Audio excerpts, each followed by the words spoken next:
So I was looking for Malaysia Full Wiley stats and just looking through how LSU were doing because obviously, look, with Kim Mulkey and LSU, I don't take them in any way seriously until they get into SEC play because their out of conference schedule is the biggest joke. They literally could win 500 straight games with some of the teams they play in the out of conference schedule, and it would not surprise me. Like it is actually ridiculous some of the teams they're playing. But I didn't realize it was this bad this year. That being said, obviously they're playing against Duke, who were meant to be good, in a couple of days. But realistically, they have a kind of hell run in SEC play. But like, look at they're facing. They played Houston Christian College, where Full Wiley has 21 points. Because I was about to say, Full Wiley's killing at LSU versus how she'd do against South Carolina. But I'm like, they're just kind of playing nobody. Who's even on Houston Christian? Is that Aaron Maguire's school? No. I think, if I'm not mistaken, I think last year they might have had an Irish player starting for them. But like, you're playing them, beating them by 53 points. Then you go and win by 80, or sorry, by 90. Then you win by 48 points. You win by double 60. You win by 30. Like winning by 30 isn't seems like a disaster against Tulane Green. I've never heard of this school. Like again, I'm Irish. I'm trying to think of how many schools I've heard of. Georgia Southern, Gasso. No. Sella? What is Sella? And they placed Alcorn. So is that Alcorn? Acorn. I don't know. But like, this is a piss take, and they're playing Marist. They have an asterisk. Oh, sorry, it's neutral location. They're playing Marist. And you would assume they're going to destroy Marist. Marist lost to Holy Cross, for God's sake. Like, Full Wiley's putting up some big points, as is Flaujae. But I'm like, what's the point? They haven't scored less than 100 points yet. They actually haven't as a team. They're on a 6-game streak of scoring less than 100 points. Why are they just beating down on these schools that aren't at their level? Like, what's going on? They're literally just out there beating down on teams that they're way better than. And I just don't know what's the purpose of it. I genuinely don't know what's the purpose. Like, there's schools that you would easily beat by 20 that you could come up against. Maybe schedule an Ohio State here or there that you're going to beat comfortably, but are okay. I was about to say schedule a West Virginia, but Duke lost to them with 5, and they only had 5 players out there. Like, there's a lot of things where I'm like, you can get so many teams.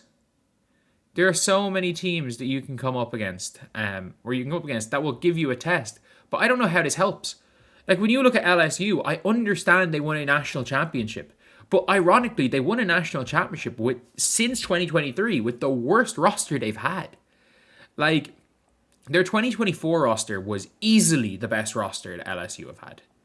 You had Michaela Williams, Angel Reese, Flaujae Johnson, and Anissa Morrow. Like, it was Kate Koval there as well. Or is Kate Koval? No, she's currently at LSU. It was Del Rosario, was she there? I don't know. Either way, they had a unbelievable big four. And then you also had Last Tier Poa. You had her, you had players. Oh, and HVL was there too. Jesus. They were so stacked. And they didn't win. Last year was a disappointment, not even making it to the Final Four. I had you in my Final Four, LSU. But what is there to be gained by just spanking people by 100 points? Like, genuinely, I understand Duke was a tough game to schedule, and I understand. you go and you go on a stretch where there is a world where you lose to Texas and Oklahoma. Even though with the way UCLA are playing, UCLA are alright. Duke are just absolutely terrible. Like the people that had Duke as a 5th ranked team in the nation, absolutely shocked. They're absolutely shocking. I didn't think they were that good. Like I remember when I predicted Vanderbilt to beat them in the tournament last year. I don't even think Vanderbilt got to Duke. There's like an entire Reddit post saying I was an idiot for predicting Duke to lose, and I'm like, man, I didn't like that team last year. It turns out that it's been a year, but seems like I'm more right. I'm kind of right this time, but yeah, honestly, it's one of those things where like I don't know what exactly Kim Mulkey is trying to accomplish by this. I don't know why they're facing off against teams that they're beating by 100 points. Like I say that, but I'm like, that's barely an exaggeration. They won a game 115-26. Like, at what stage is it just like? Is it just front run? Are you just front running with this type of thing? At what stage is it front running? I don't even know. I don't even know what to say about it. Like, it is genuinely one of the most shocking things. Like, you're looking at them, and it's not just this year. It's kind of every year. And I get it. Their conference play is tough, and you don't want every single one of your games to be an unbelievably tough game, and you want to chill in some games. But there's a difference between having an easy enough schedule. Like, I'm not saying Iowa don't have the toughest out-of-conference schedule other than UConn. They don't have the toughest out-of-conference schedule. But, like, Miami are competent. They are competent. Rutgers are competent. In fairness, Iowa State are kind of tough. And then when they get in the Big Ten play, it's not quite SEC good level, but it's not that. It's the next best conference. But like, I don't know what there is to be gained by beating down on teams by 50 plus points every single day. I don't know. Maybe I'm missing something. Maybe it turns out that like I'm really wrong and it's actually better to go and beat down on teams because it sets you up well for SEC play. But like, when was the last time LSU won the SEC tournament?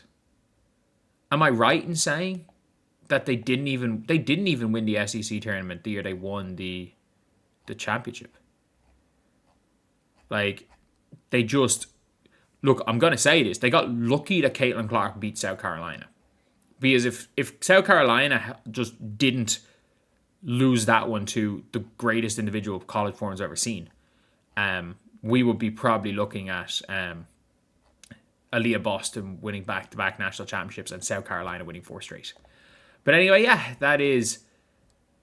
winning 3 straight. 3 straight. But anyway, yeah, that is pretty much it, lads. That is the video. I just wanted to talk about that because I was trying to just look at full Wiley stats, and I was like, oh, her stats look really good. She's come off the bench doing this, and I'm like, man, it doesn't really count because they're literally beating teams by double scores every single game. But anyway, I'll see you guys.